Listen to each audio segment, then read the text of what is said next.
আসসালামু আলাইকুম রহমতুল্লাহি ওবরকাতুহু। সম্মানিত দর্শক, সাম্প্রতিক একটি ঘটনা আপাত দৃষ্টিতে এটি খুব ছোট বলে মনে হতে পারে, কিন্তু এই ঘটনার একটা সুদূর প্রসারী ফলাফল আমাদের রাজনীতিতে পড়বে। খবরটা ছোট্ট। সংসদ সদস্য হাসনাত আবদুল্লাহ, এনসিপি নেতা, আর জামাত নেতা, শিবির নেতা, বর্তমান ডাকসু বিপি সাদিক কায়েম, তারা দুজন ইংল্যান্ডে গিয়েছেন, বিলেতে গিয়েছেন। তো মূল ব্যাপারটা হলো যে স্টেপ বাই স্টেপ বলি।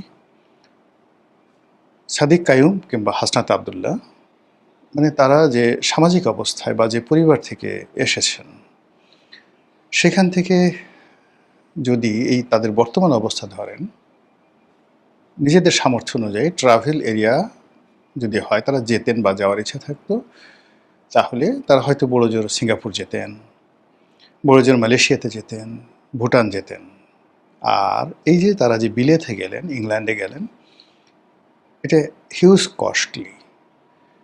তারা যে পরিবারকে রিপ্রেজেন্ট করেন কিংবা রাজনীতি যে পর্যায়ে এসেছেন, সেখানে আসলে এই বিলেত ভ্রমণ তাদের ব্যক্তিগত ভ্রমণ নয়।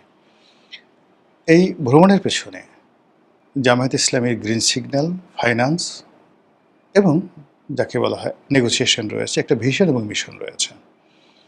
তো জামাত এত লোক থাকতে এই মুহূর্তে কেন সাদিক কায়ুমকে এবং হাসনাতকে লন্ডনে পাঠালেন? ২ নম্বর হলো যে আমাদের দেশে এখন এমন একটা অবস্থা যে ইউরোপের ভিসা পাওয়া, সেটা মন্ত্রী হন কিংবা এমপি হন, ডাজ নট ম্যাটার। মন্ত্রী এমপি হলেই যে আপনি ভিসা পাবেন, এটা কিন্তু এত সহজ বিষয় নয়। যেখানে আপনি চিন্তা করেন সরকারের একজন প্রতিমন্ত্রীকে দিল্লি এয়ারপোর্টে আটকে দেওয়া হলো, তাকে সেখানে ঢুকতে দেওয়া হলো না।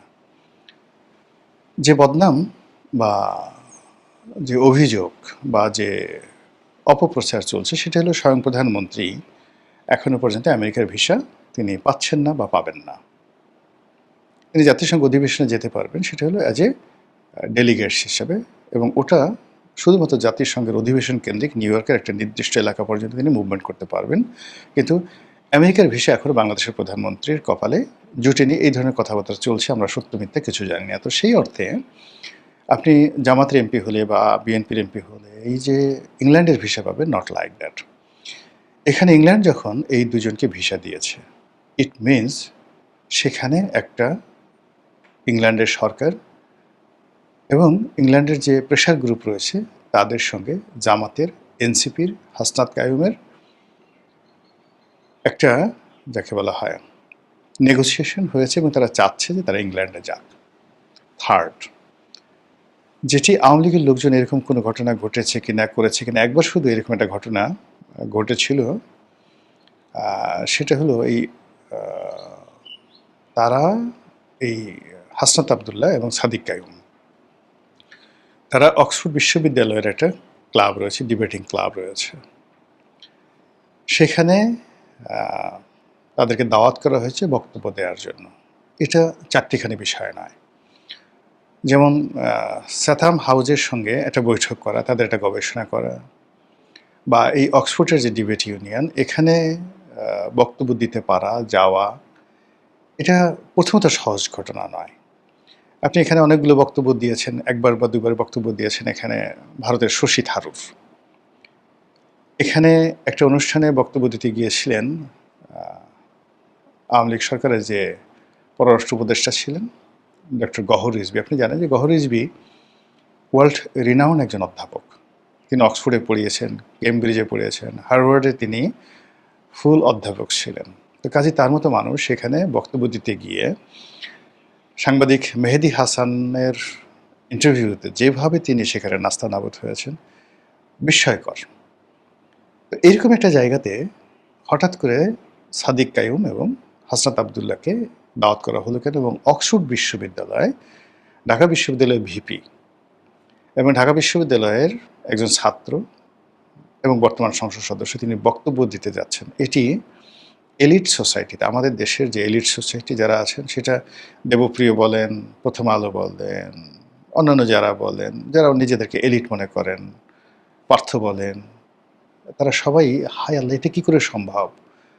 আমরা ওখানে ওই ডায়াসে বসে বক্তব্য দেব, আমাদেরকে দাওয়াত দিবে, এটা তো আমরা কল্পনাই করতে পারি না। তো সেখানে এরা গেল কি করে? এবং এই কাজগুলো জামাত করেছে অথবা জামাতের পক্ষ থেকে তাদেরকে পাঠানো হয়েছে এবং অক্সফোর্ড বিশ্ববিদ্যালয়ের যে একটা ডিবেটিং টিম আছে তাদের সঙ্গে ইংল্যান্ডের হোমল্যান্ড সিকিউরিটি, তাদের সঙ্গে ইউরোপীয় ইউনিয়নের একটা যোগাযোগ এবং বর্তমান ব্রিটিশ সরকার তারা চাচ্ছে যে জামাতের এই রিপ্রেজেন্টেটিভ যারা আছেন তারা ইংল্যান্ডে জনমত তৈরি করুন এবং এটা বিএনপির জন্য একটা যাকে বলা হয় হিউজ থ্রেট, আর আওয়ামী লীগের জন্য এটা আরও বড় থ্রেট। আপনারা সবাই জানেন যে ইউনূস জমানাতে ইউরোপীয় ইউনিয়ন আনকন্ডিশনালি জামাতকে সাপোর্ট দিয়েছে। তারা সফল হতে পারেনি, যে কোনো কারণে নির্বাচন হয়ে গেছে, তারেক রহমান সাহেব দেশে আসছেন এবং এটা কেন কীভাবে হলো এটা মনে হয় যে আলটিমেটলি তারেক রহমান সাহেব 25 তারিখে আসছেন, এর আগের 15 দিনও না 10 দিনের আগের দেশের ভিতরে এবং বাইরের এমন কিছু ঘটনা এখানে ঘটেছে যে ঘটনাটা আসলে ডক্টর মোহাম্মদ ইউনূস সরকার সামাল দিতে পারেননি, তাদের যারা বন্ধু ছিল ইউরোপীয় ইউনিয়ন তারাও সামাল দিতে পারেনি। এই হলো ঘটনা। কিন্তু বাস্তবতা হলো যে ইউরোপীয় ইউনিয়ন, ইংল্যান্ড তারা প্রাণান্তভাবে চাচ্ছিল যে জামাত ক্ষমতায় আসুক এবং সেই অর্থে এনসিপির যারা লোকজন ছিলেন তারা কিন্তু অনেক দূরে এগিয়ে গিয়েছিলেন, তাদের কনফিডেন্স এবং আত্মবিশ্বাস ওই পর্যায়ে চলে গিয়েছিল।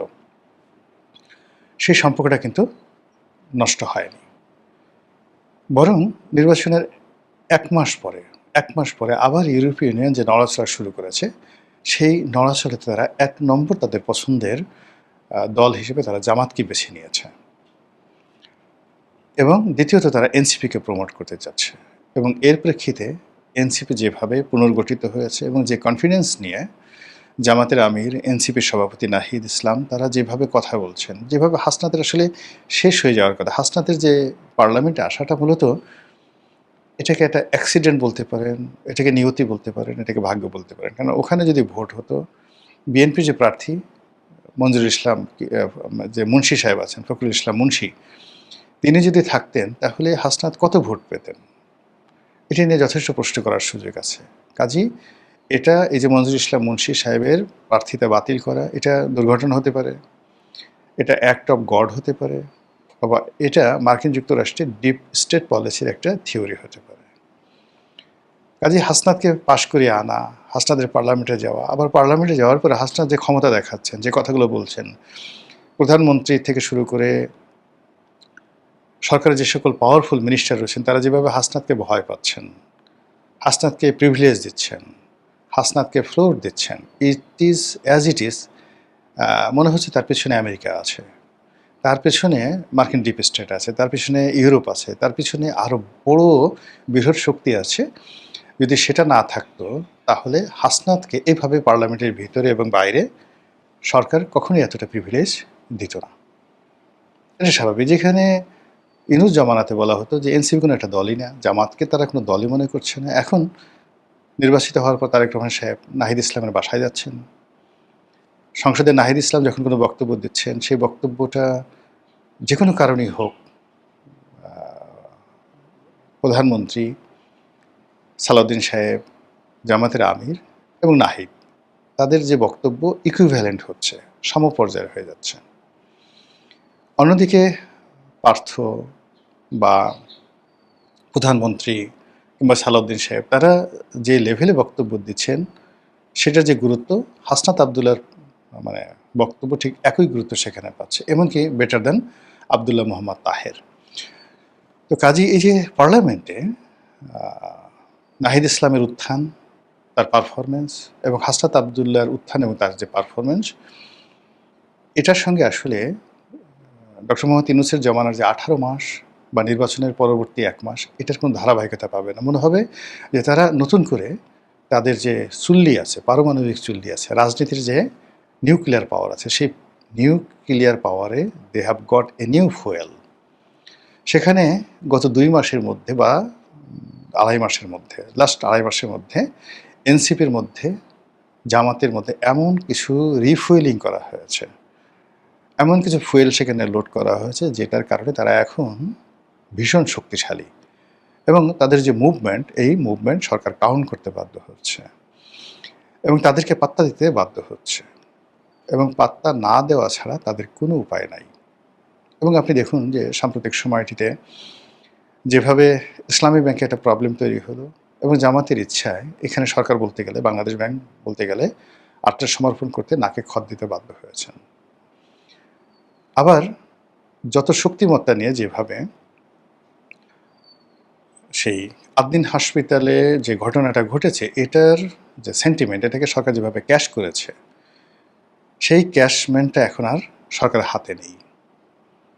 সরকার এই যে লাইসেন্স বাতিল করেছে, তাদের বিরুদ্ধে ব্যবস্থা নিয়েছে, এটাকে একটি পলিটিক্যাল ব্লান্ডার হিসেবে মনে করা হচ্ছে, সরকার একটি ভুল সিদ্ধান্ত মনে করা হচ্ছে এবং জামাত এবং তাদের যারা বড় বাহিনী রয়েছে তারা সবাই মিলে এই আদ্দিনের ঘটনাটা অ্যাবসলিউটলি জামাতের পক্ষে এবং আদ্দিনের পক্ষে নিয়ে গেছে। ফলে সরকার বিব্রত অবস্থায় পড়ে গেছে। আর এই ঘটনা যখন চলছে ঠিক সেই সময়টিতে সেই হাসনাত আবদুল্লাহ এবং সাদিক কায়েম তারা এখানে বক্তব্য দিতে গেলেন।